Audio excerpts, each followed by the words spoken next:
people haven't exactly been researching autism for long.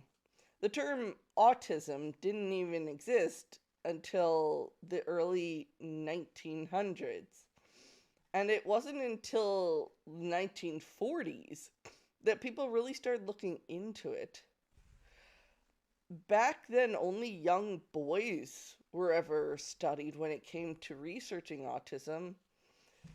So that's a huge chunk of the autistic population being excluded from the get go. So many autistic traits not looked into or documented. This is where the belief of autism only affects children and or boys came from. There are still people today who believe that only cis men can have autism or that it's something a person can grow out of. There are still countries where people can't get diagnosed as autistic once they're legally an adult because every professional who's qualified to diagnose autism will only work with children. I remember having someone comment that they couldn't get a diagnosis until they immigrated to the US because they couldn't get one in their country because they were an adult. Too many people still rely on outdated resources and information. Studies that were done 20, 30, 50 years ago are still being used today as research material.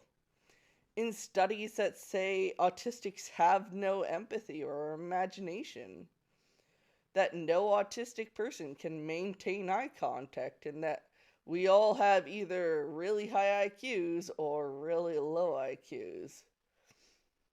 New research is being done on autistics, but so much of the old incorrect information is still being used today. In 1985, our good old friend Simon Baron-Cohen, along with a developmental psychologist named Uta Frith, did a study involving autism and theory of mind. For those who don't know, a theory of mind is a measurement of one's capacity for empathy and understanding others.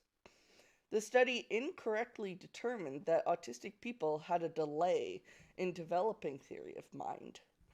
However, a 2009 study showed that autistic people don't have a delay when it comes to theory of mind, but that we simply compute it differently.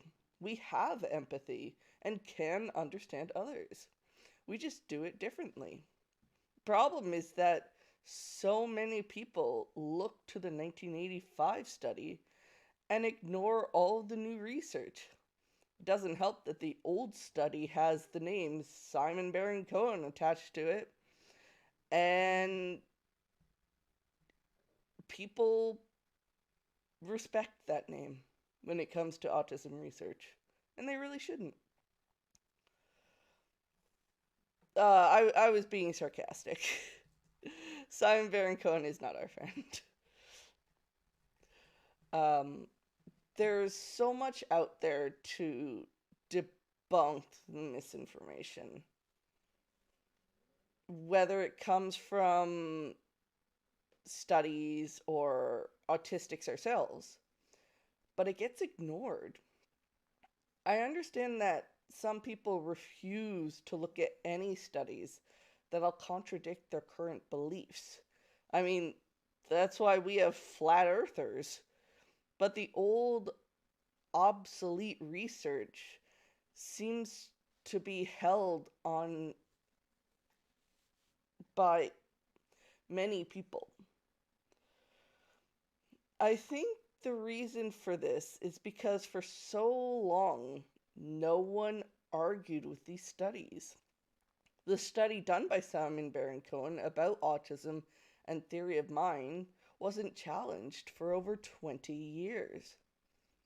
How many professionals who currently work with autistics were trained before it was ever challenged? So much of the misinformation on autism has only been debunked recently.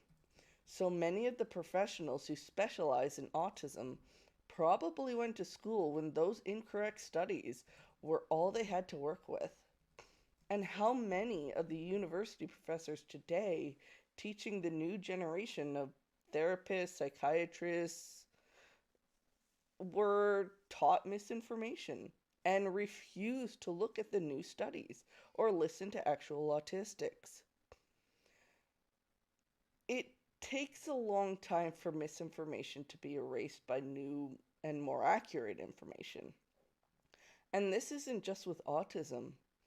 There are still people who believe things like sexuality being a choice, that being trans is a mental disorder, or that violent video games make people violent.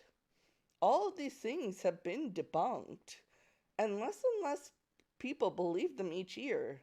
But there are still those who see them as fact. I don't know how long it'll take before the old studies about autism are no longer looked to. But we just need to keep moving forward and counteracting the misinformation when it pops up.